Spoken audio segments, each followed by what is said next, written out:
verses 3 to 5. Okay. Then the scribes and the Pharisees brought a woman who had been caught in adultery and made her stand in the middle.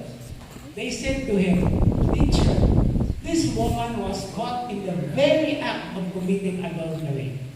Now in the law, Moses commanded us to stone such women. So what do you say?" Okay. Una sa tanan. Verse 3 is where the actual story begins. Katong on verses 1 and 2, kahiluna lang to. Kasi una.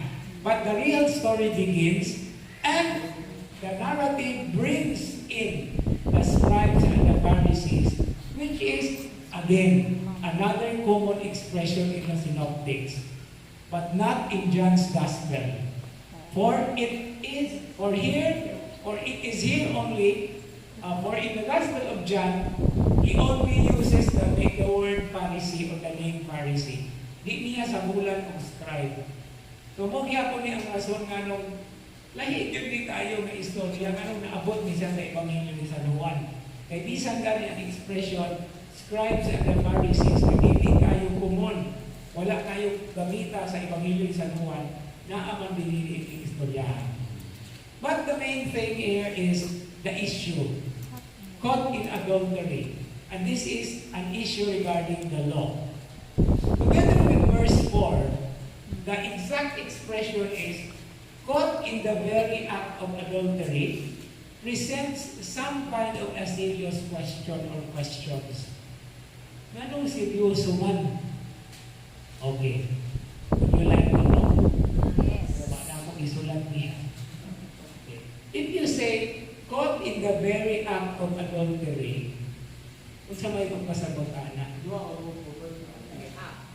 usalan na siya.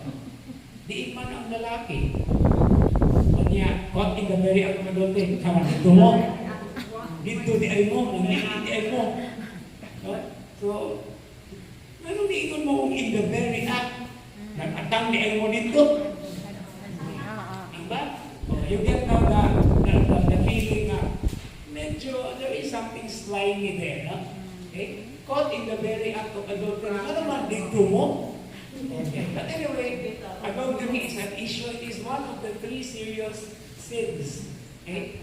So the penalty for adultery is death for both the man and the woman, according to Leviticus 20, verse 10. Even if it is not clear what is the manner of death. Also in Deuteronomy 22, verses 22 following. But the next question is, where is the man? Holding the stone. Naagani masakpan o adultery, naagani ang maris. Anong babae naman, di man ang lalaki. Okay, so you must ask that yourself as well. Okay, now, regarding the punishment, in verse 5, it is stoning or stoning to death, which was the most common way which the death penalty was carried out in Israel. But the specific about stoning is that it is only for a girl who is betrothed. What pa namin yun? Kaya betrothal here is the first stage of the 2 stage of marriage.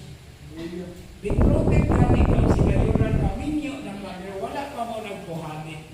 It will take some time or 6 to 1 year before the man and the woman really live, the husband and the wife. But before that, they are separated. Mumaya din kaso sa mga nagilid. Kaya betrothed na siya pero she was found with child. In other words, it was like an illegal thing. No? Muna nga, actually, the Blessed Virgin Mary could be accused of adultery. Actually, this is one thing here. No? So, now, naturang dalaga nga betrothed na sinayuran. Because there are other, it is strangling. No? Kung ninyo na kay adultery is a sin against your marriage covenant. But the interesting point here is, stoning is for a girl who is betrothed. But both man and woman should be present. Kaya silutan mo ang lalaki. Okay, so